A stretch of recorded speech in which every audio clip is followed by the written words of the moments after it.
Sometimes, the great outdoors, which is often seen as an exciting escape, becomes the setting for tragic events. What starts as an exciting adventure can quickly turn into disaster, leaving behind stories of loss and unanswered questions. These 5 tragic outdoor deaths will make you rethink what it really means to explore the wild and ask, how far is too far when chasing the adventure of a lifetime?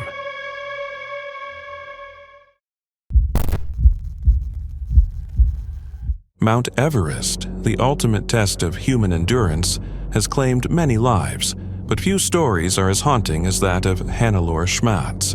A passionate and skilled mountaineer, she made history as the 4th woman to reach the summit of Everest, but she also became the first woman and the first German citizen to die on its unforgiving slopes. Born in Germany in 1940, Hannelore grew up with an adventurous spirit. She shared her love for the mountains with her husband, Gerhard Schmatz, an experienced climber. Together, they embarked on daring expeditions around the world, conquering peaks in the Alps, the Andes, and the Himalayas. But Everest remained the ultimate prize, a goal that, in 1979, they set out to achieve. At 29,032 feet, 8,849 meters, Everest is a formidable challenge for even the most experienced climbers. The journey to the summit requires navigating the infamous death zone, an altitude above 26,000 feet, 8,000 meters, where oxygen levels are dangerously low and the human body begins to shut down. With a fatality rate of around 6.5%, the mountain is ruthless to those who underestimate its dangers. In the fall of 1979, Hannelore and Gerhard joined an expedition team of 13 members, 8 climbers and 5 Sherpas. Among them were Swiss-American Ray Genet, New Zealander Nick Banks, and Germans Tilman Fischbach and Hermann Worth. The group faced extreme weather conditions, including a prolonged blizzard, but they remained determined to push forward.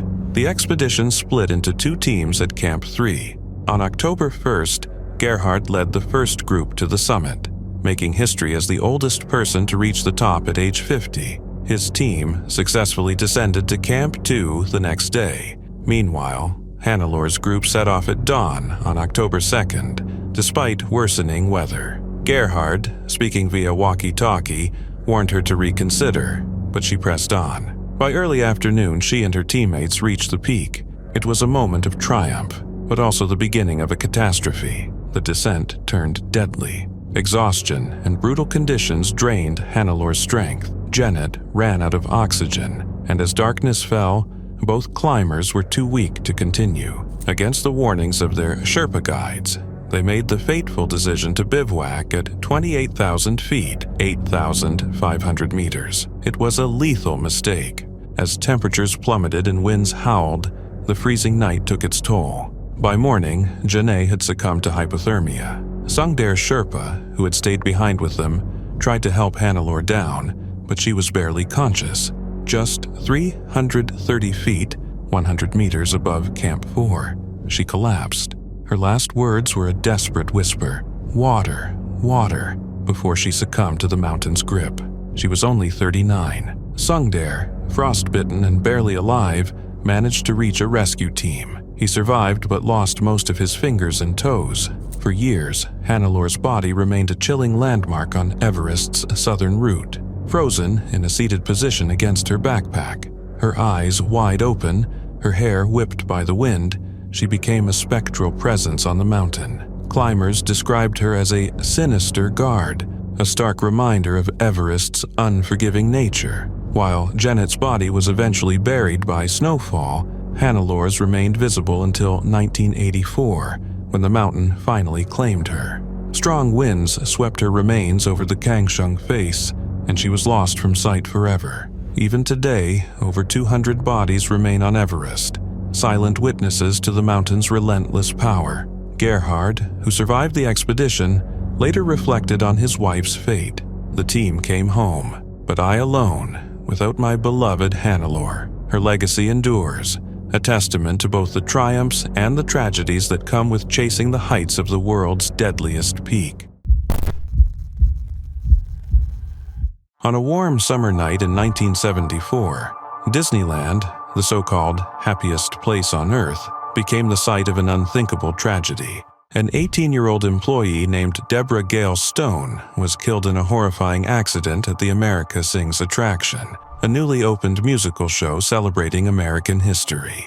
What should have been just another night of joyful performances ended in disaster, forever altering the way amusement park safety was handled.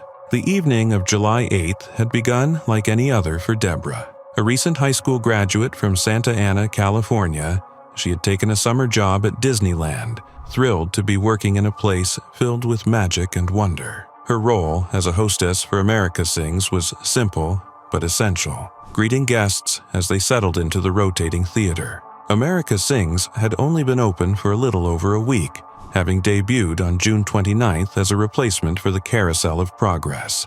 The attraction featured an outer ring of 6 seating areas that rotated around a stationary core, moving audiences from scene to scene as animatronic figures performed patriotic songs.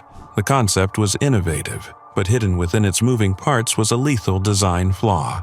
That night, Deborah took her position beside the stage, microphone in hand, welcoming guests as the theater rotated into place. Then, something went terribly wrong. At approximately 11 p.m., as the audience from one cycle exited and the theater reset for the next group, Deborah somehow found herself caught in the narrow space between the rotating wall and the stationary stage. A chilling scream cut through the music and chatter of the park. In the adjacent theater, a man named Daniel Robeson, a 33-year-old Air Force serviceman visiting with his family, witnessed a horrifying sight. From his seat in the front row, he caught a glimpse of what he initially thought was a child being pulled into the gap between the walls. In a moment of confusion and terror, he realized the truth. It was Deborah. The rotation of the theater stopped, but it was too late. Deborah had been crushed between the walls, trapped in a deadly space no one had foreseen as a potential hazard. The accident sent shockwaves through Disneyland. The Los Angeles Times reported on July 10th that Deborah died at 11 p.m. during a 45-second interval when the audience had left her theater and it was moving into position to start a new cycle. It was the first employee fatality in Disneyland's 19-year history. Though there had been previous guest deaths at the park, this was the first time an attraction had taken the life of a cast member. America Sings was shut down immediately following the tragedy, remaining closed for 2 days while engineers worked frantically to improve its safety features. A warning light was installed to alert operators if anyone stepped too close to the dangerous gap. Later, additional barriers were put in place to prevent another catastrophe. For many, the accident exposed a sobering truth. Even in a place built for joy and wonder, hidden dangers could lurk behind the scenes. Deborah's death served as a reminder that innovation and spectacle must always be balanced with caution and safety. Though America Sings continued to operate until 1988 before being replaced by Star Tours, the memory of that fateful night never truly faded. For those who remember, Deborah Gale Stone's story remains a haunting chapter in Disneyland's history. A young woman full of promise, lost to a tragedy that could have been prevented. On a frigid November night in 1983, off the coast of Norway, an ordinary shift for a group of deep-sea saturation divers turned into an unimaginable nightmare. The Byford Dolphin, a semi-submersible oil rig operating in the Norwegian sector of the North Sea, became the site of one of the most horrifying decompression accidents in history. What should have been a routine operation ended in devastation, leaving 4 divers and a support crew member dead in a manner so gruesome that even seasoned investigators were left shaken. Saturation diving is an essential but dangerous profession. Working at extreme depths for extended periods requires divers to acclimate to high-pressure environments. To minimize the risk of decompression sickness, also known as the bends, divers live for weeks in pressurized chambers, breathing a carefully controlled mixture of helium and oxygen. This setup allows them to work efficiently without the need for prolonged decompression after each dive. Instead of ascending slowly after each shift, they remain under constant pressure until their assignment is complete, at which point they undergo a carefully monitored, gradual decompression process. On the night of November 5th, a team of divers had just completed their shift and were returning from the depths in a diving bell, a small pressurized chamber designed to transfer them safely between the underwater worksite and the main saturation chambers on the rig. Standard procedure dictated that once the diving bell was attached to the trunk leading to the saturation chambers, the divers inside would secure the hatch, isolating the bell. Only then would the trunk be slowly depressurized before detaching the bell from the system. But something went terribly wrong, whether due to a moment of fatigue, a lapse in communication, or equipment failure. One of the tenders outside the chamber released the clamp, securing the diving bell too soon, before the trunk had been depressurized. The effect was immediate and catastrophic. The system, which had been pressurized to 9 atmospheres, roughly 90 meters, 300 feet below sea level, was suddenly exposed to the normal atmospheric pressure of the rig above. The result was an explosive decompression event so violent that it instantly killed the diver who had released the clamp, launching the diving bell away from the rig with tremendous force. Inside the chambers, the 4 divers never had a chance. The rapid decompression caused the gases dissolved in their blood to expand with horrifying speed, leading to massive internal hemorrhaging. In an instant, their tissues ruptured, their blood foamed, and fat cells liquefied. Death came swiftly, but in a manner so gruesome it defied comprehension. One of the divers, closest to the opening where the decompression occurred, suffered a fate even more horrific. The pressure differential sucked his entire body through an opening only 60 centimeters, 24 inches wide. What was left of him was found in multiple locations across the rig, collected in separate bags, his remains scattered by the sheer force of the explosion. A piece of his body was discovered 10 meters, 33 feet away. The autopsy report, later released in chilling detail, painted a grim picture. The top of the victim's skull and brain were missing. His facial skin was completely separated from the bones, and most of his internal organs had been forcibly ejected from his body. His spine and ribs had been shattered beyond recognition. Even his liver, remarkably intact, was found lying on the rig's deck as though it had been surgically removed.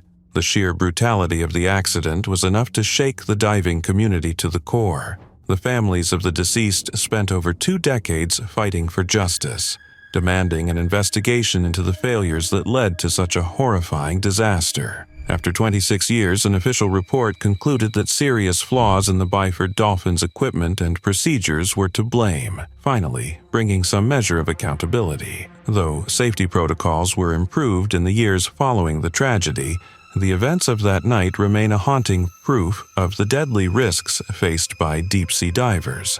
For those who step into the abyss, the ocean is an unforgiving mistress. One mistake, one oversight, can unleash consequences too horrific to imagine. In the unforgiving heights of Mount Everest, where the air is thin and the cold is merciless, Frances Arsentiev's final moments unfolded in a way both haunting and unforgettable. Her story is one of unrelenting ambition, breathtaking bravery, and a tragic end that immortalized her as Everest's Sleeping Beauty. Born on January 18, 1958 in Honolulu, Hawaii, Frances DiStefano Arsentiev was destined for adventure. From an early age, she possessed a fierce determination, an insatiable thirst for challenge. Her ultimate goal, to stand atop the world's highest peak without supplemental oxygen. In 1998, she set out to make history as the first American woman to achieve this feat. But Everest is merciless.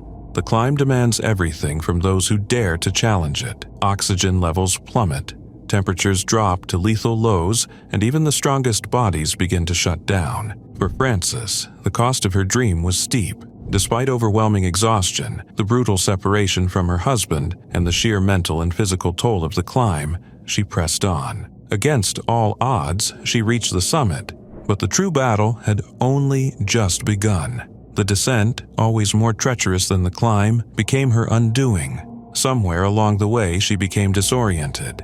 Her body, battered by extreme cold and deprivation, began to fail her. Alone and vulnerable in Everest's infamous death zone, she slipped into the slow, agonizing grip of hypothermia. As her core temperature dropped, she lost cognitive function. The world around her faded into a blur. Two climbers, British mountaineer Ian Woodall and South African Cathy O'Dowd, encountered Frances on their way up. She was still alive, but barely. Her body frozen, her voice weak, helpless against the mountain's brutal conditions. They tried to aid her, but ultimately had to make the impossible decision: save themselves or perish alongside her. The guilt of leaving Frances behind would haunt them forever. For nearly a decade, her body remained on Everest, a silent, snow-covered figure resting against the icy slopes. When climbers passed by, they described her appearance as eerily serene, her face pale, her features untouched by the brutality of the mountain. She looked as though she were merely sleeping, earning her the heartbreaking moniker, the Sleeping Beauty of Everest. But her story did not end there. In 2007, haunted by the memory of the woman they could not save, Ian Woodall and a team returned to the mountain. This time, their mission was not to conquer Everest, but to bring peace to those it had claimed. The operation, known as the Tao of Everest, sought to retrieve Frances' body and give her the dignity and death she had been denied. It was a symbolic act of justice, not just for her, but for others whose remains had become grim landmarks on the mountain.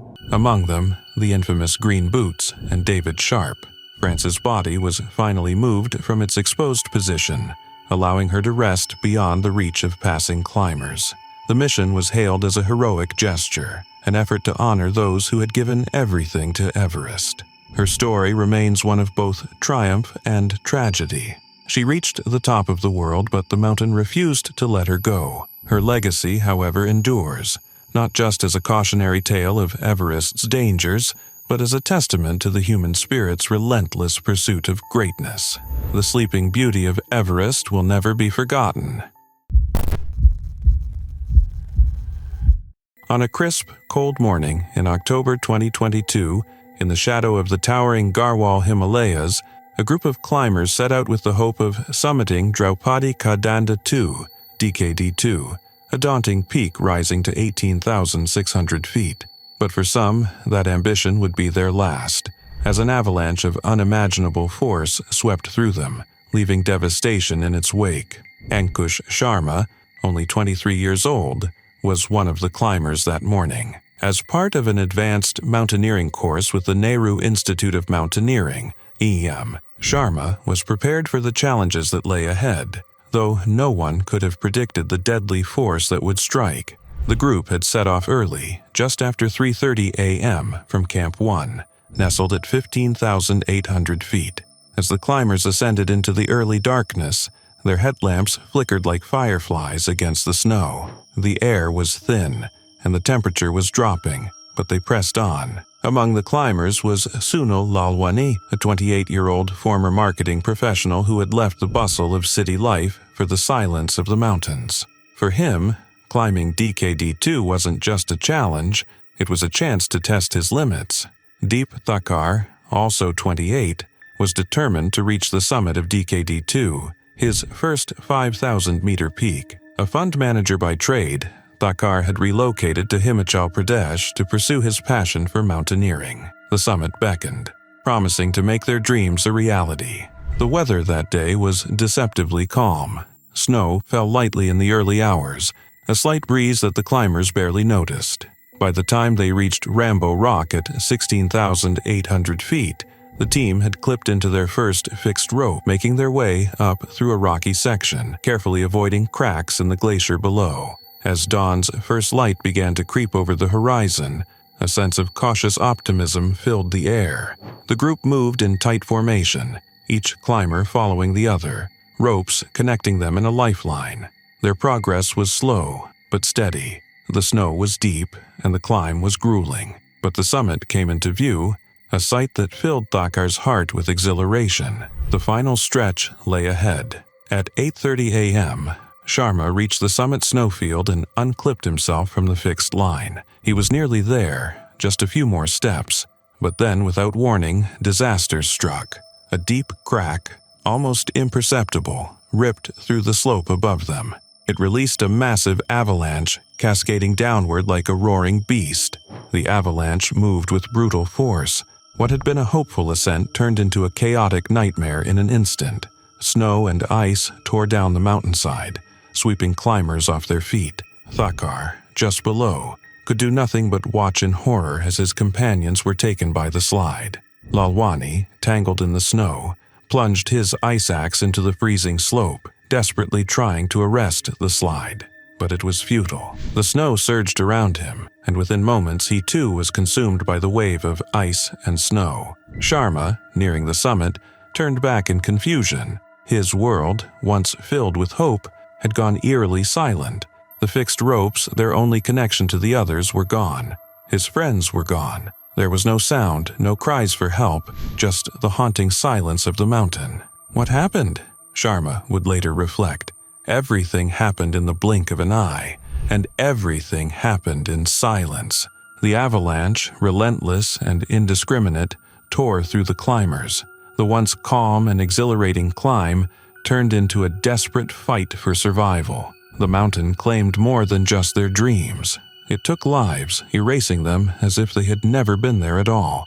In the aftermath, rescue operations began, but the damage had already been done. The avalanche had stolen everything.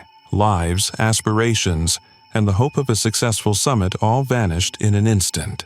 The tragedy was felt not only by the climbers' families and loved ones, but by the mountaineering community itself, shaken by the raw power of nature and the unforgiving realities of high-altitude climbing. DKD-2, though less notorious than its towering neighbors like Thalay Sagar and Meru, proved that no peak, no matter the height, was safe from the deadly forces of the Himalayas. This tragedy would serve as a stark reminder of nature's unpredictability, a warning that in the mountains, even the best laid plans can come undone in the blink of an eye.